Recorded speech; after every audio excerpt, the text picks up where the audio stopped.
You think nightmares end when you wake up, but nah, sometimes they don't. Sometimes you wake up still feeling that grip of fear, that messed up laughter echoing in your ears. That night, the one that started as a dumbass dare, I wish I had just said no. Because what started as a joke ended with me standing in the middle of some godforsaken road, drenched in sweat, waiting for sirens that were never coming. It was supposed to be a chill reunion. Me, Jenna, and Leo, 3 idiots, childhood friends who thought life hadn't changed us that much. Jenna brought up the old carnival grounds, said we should go check it out. "For old time's sake," she said, flashing that high school grin. We used to sneak in there when we were kids, daring each other to go into the abandoned rides, scaring ourselves silly with ghost stories about the clowns. It was our place, where we felt untouchable, like nothing bad could ever happen to us. I guess that's why she wanted to go back, relive that feeling of invincibility. I should have known better. Clowns always freaked me out, man. Leo, of course, was all in, dumb jock energy looking for his next adrenaline fix. And me? I couldn't be the buzzkill, not when we hadn't seen each other in years. I let him talk me into it. I mean, deep down, I knew it was a bad idea. The kind of bad idea that leaves you with that pit in your stomach, like you know something's about to go wrong. But I couldn't be the one to say no, not after all these years. I wanted to feel like we were still those fearless kids, like nothing had changed. The carnival was just as trashed as you'd think.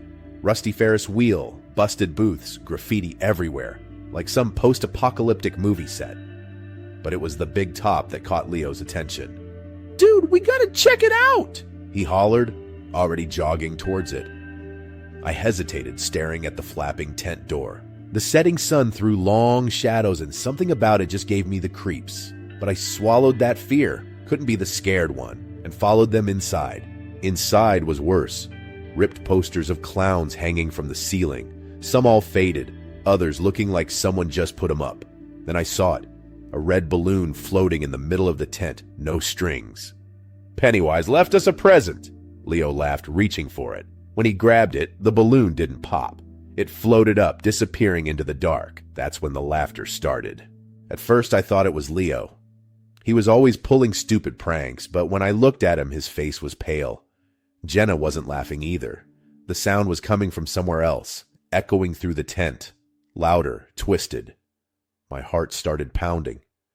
We turned to the exit, but it was gone. The tent had sealed itself.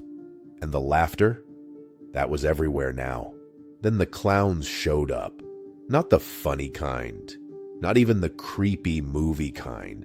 These were worse. Their faces were twisted with makeup smeared in a way that made their features grotesque, almost inhuman. Their eyes were hollow, like 2 dark pits, and their mouths stretched too wide, showing rows of crooked, blackened teeth. Their clothes hung off their bodies, stained and torn, with an unnatural stench like something rotting. These clowns looked like they had crawled out of some nightmare, their every movement jerky and wrong, like puppets with invisible strings. Twisted smiles, smeared makeup, eyes empty, dead. One of them stood inches from me, blackened teeth grinning, and before I could even move, Leo charged at it. He grabbed a plank, something to fight with, but the clown was faster. Its hand wrapped around Leo's wrist, cold as hell like a corpse. I heard the snap, his scream as the clown bent his arm back like it was nothing. Carnival music blasted from nowhere, drowning his screams. Jenna and I ran. We rushed towards where we thought the entrance might be. The laughter got louder, lights flickered, and then I saw it, my reflection in a cracked mirror. My face was smirking back at me even though I was scared shitless. Jenna kicked the mirror, her leg going straight through into darkness, an abyss filled with red balloons. I yanked her back before she fell in. Suddenly the ground shifted beneath us. It wasn't a tent anymore. It felt like we were in a fun house. The floor tilted, throwing us off balance, clowns popping in and out of trapdoors, their voices blending into some messed up choir. Jenna twisted her ankle and screamed, but I couldn't stop. Not if we wanted to live. "Leave me!" she yelled, but I grabbed her arm, dragging her forward. I wasn't losing her too. We burst through a door, stumbling into a room full of clown mannequins, just standing there, some sitting, all with that vacant smile. At first, they didn't move. Then, one by one, they turned towards us, breathing, slow, shallow breaths. One mannequin lifted its arm, pointing at a red balloon in the corner. "Chloe," Jenna's voice trembled, staring at it. "That's not a balloon, it's Leo's heart." My blood ran cold. The balloon pulsed, beating. I grabbed Jenna's hand, but she wouldn't move. "Jenna!" I screamed. But she was frozen, eyes locked on the balloon. The door slammed shut behind us, and the mannequins, they started moving, closing in. The walls, once wooden, now felt fleshy, alive, pulsing like a heartbeat. I clawed at them, but they wouldn't budge. Jenna smiled then, the same vacant smile as the mannequins. My heart sank. I knew she was gone, just like Leo. I kept moving, trying to find a way out, but everything, the walls, the clowns, the laughter, it was all inside my head. I could feel myself slipping, losing it. I remembered those innocent nights, sitting around with Jenna and Leo, laughing about ghost stories, thinking none of it was real. And now, here we were, living the nightmare we laughed about. I collapsed, my body giving out. The clowns closed in.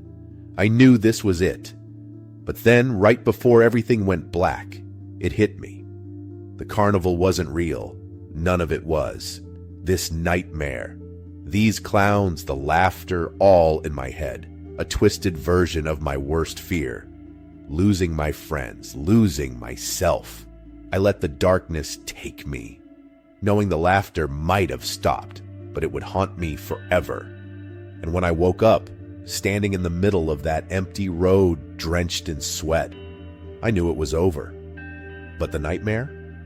It never really ended. I looked around, the moonlight casting a cold glow on the empty asphalt. My legs felt like jelly, barely holding me up. The road stretched endlessly in both directions, empty fields on either side. No cars, no houses, just that heavy silence pressing down on me. The only thing that broke it was the laughter, still echoing faintly in my head. I knew it wasn't real, but damn, it felt real enough to keep my pulse racing. I started walking, my sneakers crunching on the gravel at the side of the road. Each step felt like I was dragging a weight behind me. My thoughts were all over the place. Leo's face when that clown grabbed him, Jenna's vacant smile. I couldn't shake it, couldn't get it out of my head. And the worst part? The carnival wasn't even real. It was all just some twisted figment of my imagination, a sick nightmare that my brain had cooked up to screw with me. But it didn't matter. It still felt like I had lost them for real. After what felt like hours, I spotted headlights in the distance. I waved my arms, hoping it wasn't just another trick of my mind. The car slowed down, a beat-up old truck, and the driver, a grizzled guy who looked like he hadn't shaved in weeks, rolled down the window. "You all right, kid?" I nodded, even though I wasn't.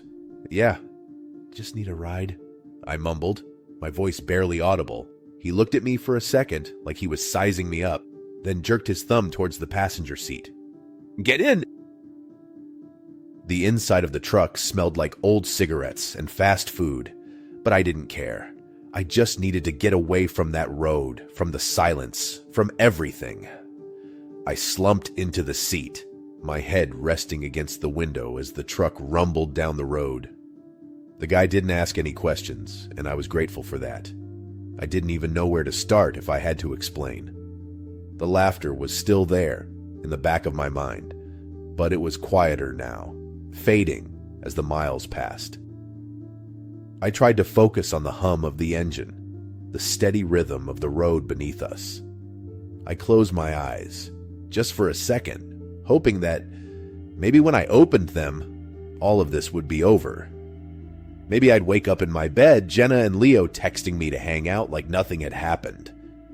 But when I opened my eyes, I was still in that truck, the darkness of the fields blurring past the window.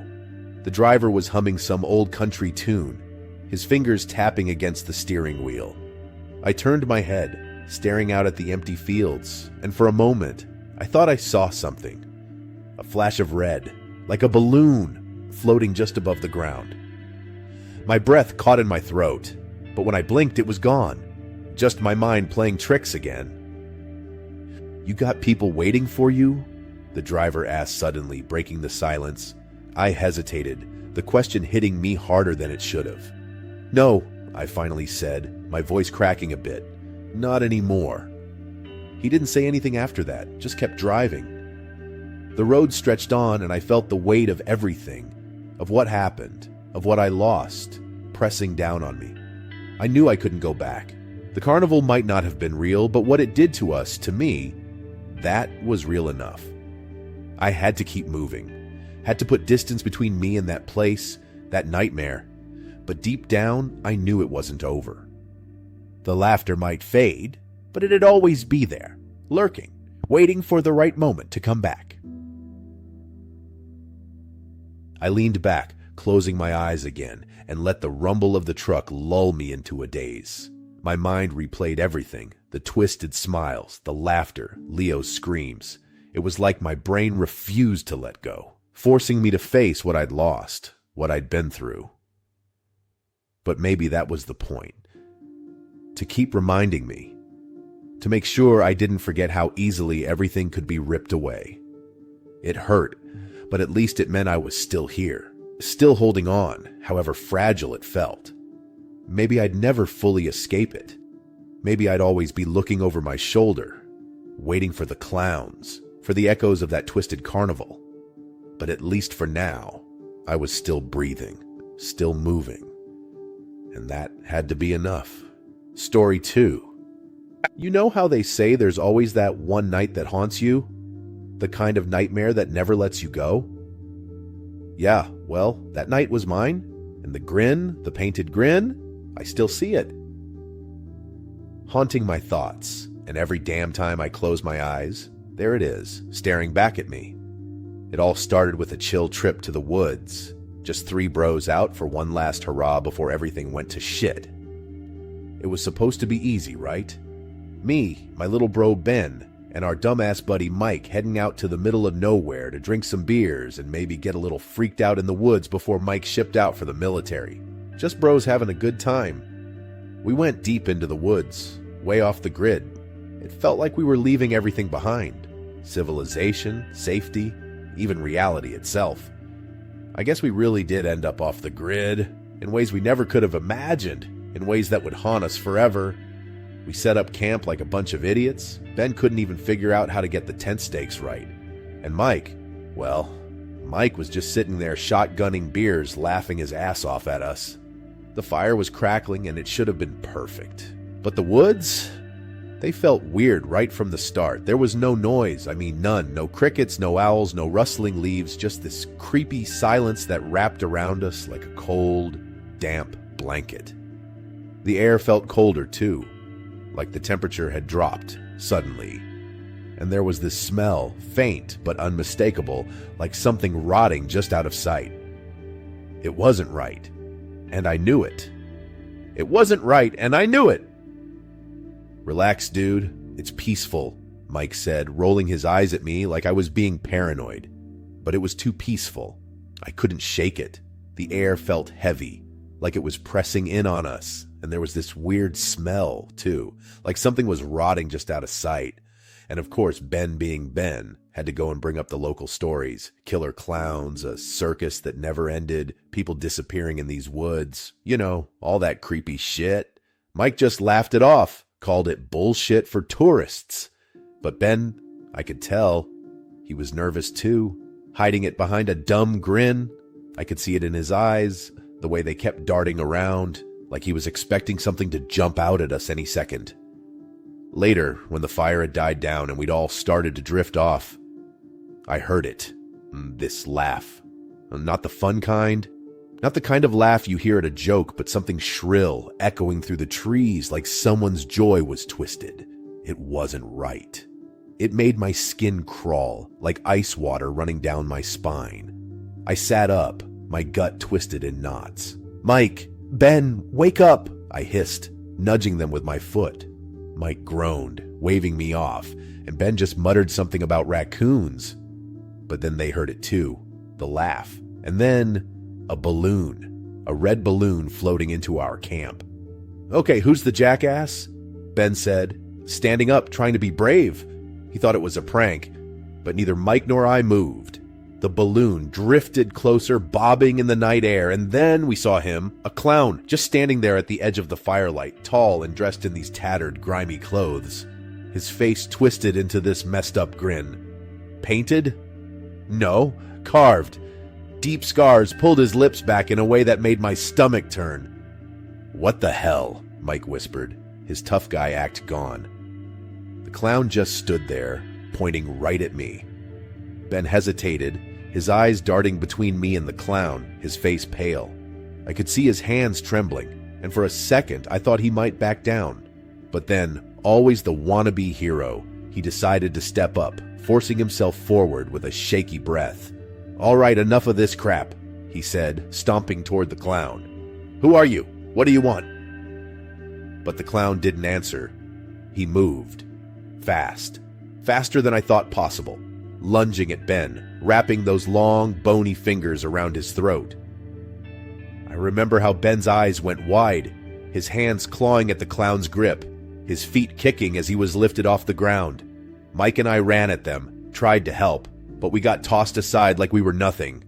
I hit the ground hard, the air knocked out of my lungs, and by the time I got back up, it was already too late. Ben's screams still echo in my ears, cut off suddenly as the life drained from him, his body crumpling to the dirt.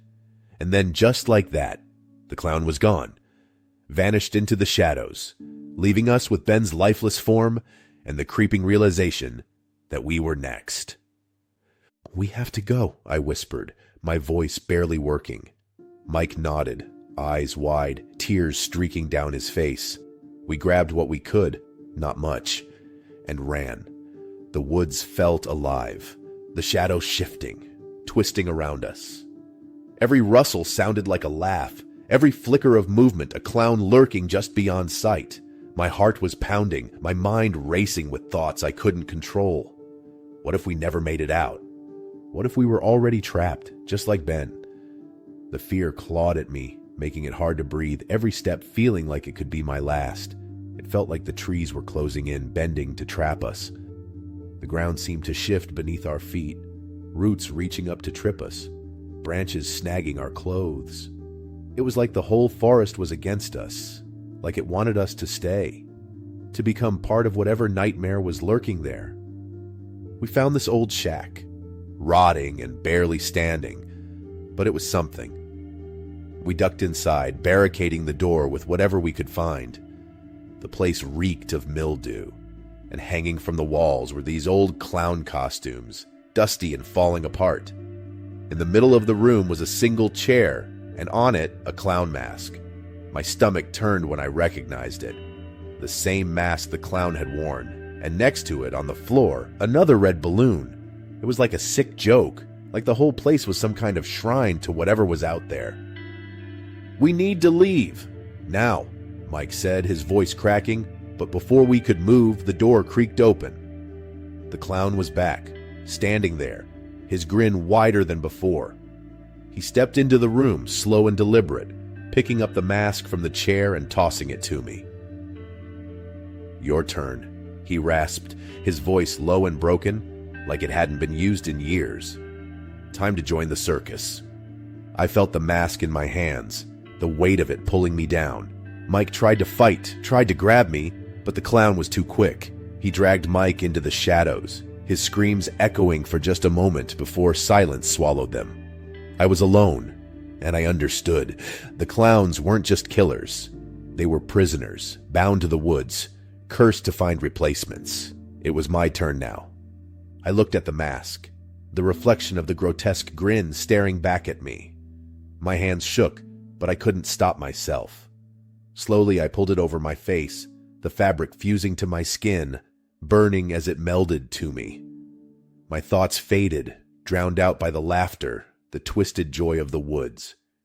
I could feel it, the curse seeping into me, taking over, twisting my mind until all that was left was the grin. And now, I'm the one who waits, the one who grins. The circus never ends, and neither does the nightmare. Sometimes I wonder if there's still a piece of me left. A fragment of Jake buried under all the madness. I can feel it sometimes, a flicker of fear, a memory of what I once was. But it's fading, and every day the laughter gets louder. The grin stretches wider. I think soon there won't be anything left but the clown, and maybe that's for the best. So if you ever find yourself in those woods and you hear laughter, run. Because I'll be waiting with a painted grin and a red balloon, ready to welcome you to the circus. The worst part? I can still remember who I was.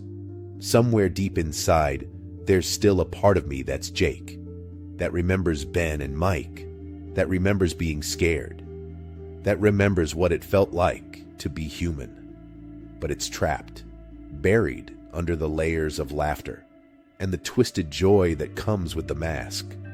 Every once in a while, I feel it, that tiny spark of who I used to be, trying to fight back. But it never lasts. The laughter always drowns it out. And I know someday that part of me will be gone for good. So yeah, if you ever hear that laugh, if you ever see that balloon, you need to get the hell out of there. Don't be like us. Don't think it's just a story, just some prank. Because once you see the grin, it's already too late. The circus has found you, and it's always looking for new performers. The woods want you, and they won't let you go. Not until you're one of us. The fire, the laughter, the red balloon. It all keeps going, like some twisted loop, over and over again.